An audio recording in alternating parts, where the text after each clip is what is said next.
Hey, what's up guys? Welcome to another video in which we are going to learn about for each loop in Java programming. So guys, this is the enhanced for loop that we are going to see in this video. So guys, the for each loop is used in order to iterate through the elements of arrays and collections like array list. So previously we have seen the normal for loop that we can use in order to iterate through the array, and this is the format that we can use. That is, it is having the initialization part, and then we are having the condition part, and then we have the incrementation part. So these are the three things that we had used previously in the normal for loop in Java programming. But now guys, we can also use this enhanced for loop, which is little easy to understand and to write as well. So this is also called as the enhanced for loop. So guys, this is the format. As we can see, the very first thing is the keyword that we are going to use, that is the for keyword, and then followed by inside the brackets we have the data type. So it can be an integer or the string data type as well, followed by the variable name that we are going to use, and then followed by a colon, and then the variable name of the array that we are going to iterate through. So guys, let us understand this with the help of examples over here. So let us say we have an array of integer. So we will define the array of integers, and then we have the curly braces. So guys, we have seen previously that integer, that is a data type, followed by the open and close square brackets we have, and then we have the variable name, and then we can create an array of integers. So over here we are going to include 5 elements in this array. So it is 1 2 3 4 and then 5. So guys, how we used to use the normal for loop is we used to have the for keyword followed by integer, and then I, it goes from 0 to I less than the length of the array. So we can use array dot length over here, that is a property, and then I plus plus, and then we can simply just print the elements inside the array.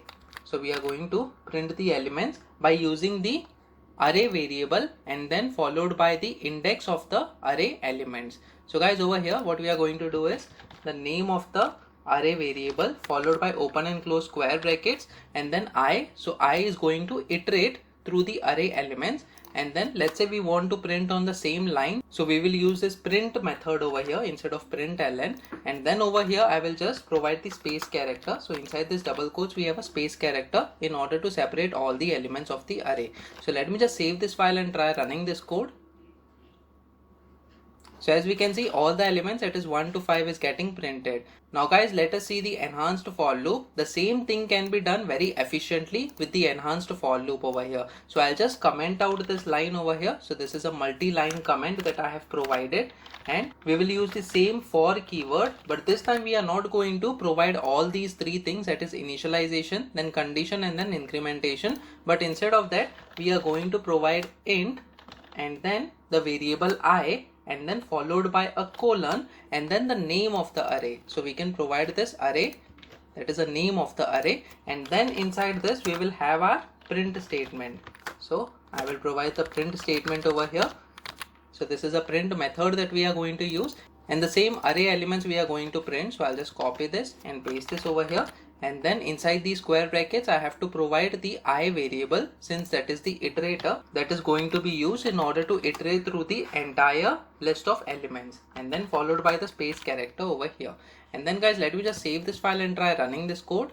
So guys, as we can see, exception in thread main java lang, and then array index out of bounds. So guys, here is a mistake that I have done over here. So instead of using this array variable along with the indices, so guys, what is happening over here is we don't have to iterate through these elements using the indices over here, that is the index. So basically this for each loop is helping us in order to iterate through the values of the list. So instead of this I going from 0 to 4 over here, that is the indices, as how it happens in the normal for loop, what is happening over here is the values are being assigned to this variable, that is I. So instead of providing this array and then I in the brackets, we just have to provide the I variable name, because it will have the values of this array elements. So guys, as we can see, I have provided the variable name, that is I over here, and then followed by the space character. Let me just save this file and try running this code now.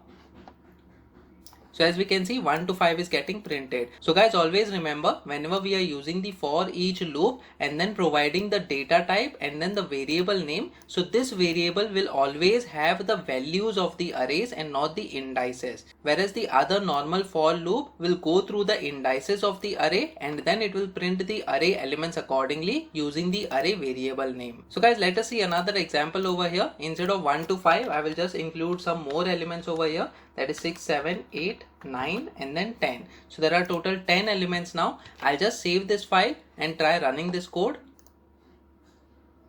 So as we can see, 1 to 10 is getting printed, and in this way we can easily use the for each loop. So guys, we have not initialized any variable over here. It's just that we are providing the data type, and then in this variable all the array elements that are present, those will be iterated one by one using this enhanced for loop. And guys, in this way either we can use the normal for loop, in which case we have to provide the length of the array and then we have to provide the incrementation part as well, or else we can use the enhanced for loop, in which we just have to iterate through the array. We can just provide the data type along with the variable name, and that variable name can be used in order to do some manipulation or print the statements inside the for loop. Let us take an example of a string over here. So let me just provide the string array, and then we have the same array variable name, and then let me just provide the string values over here.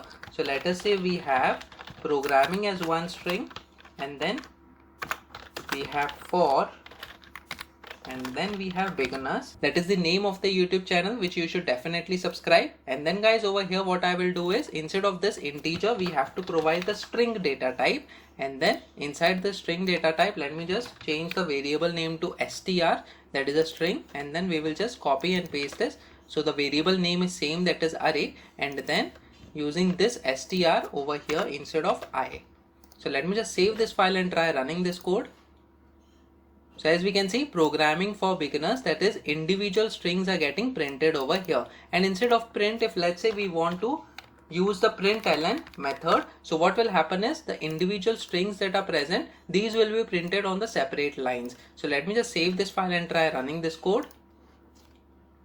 So as we can see, all the strings are getting printed on the separate lines. And guys, in this way we can easily use the enhanced for loop, which is very easy to understand as well. So guys, that's it in this video. Please make sure that you like this video so that it reaches to more people, and subscribe to this channel so that you get the notifications on upcoming videos as well. The next video that we are going to talk about is Java class and objects in Java programming. So stay tuned.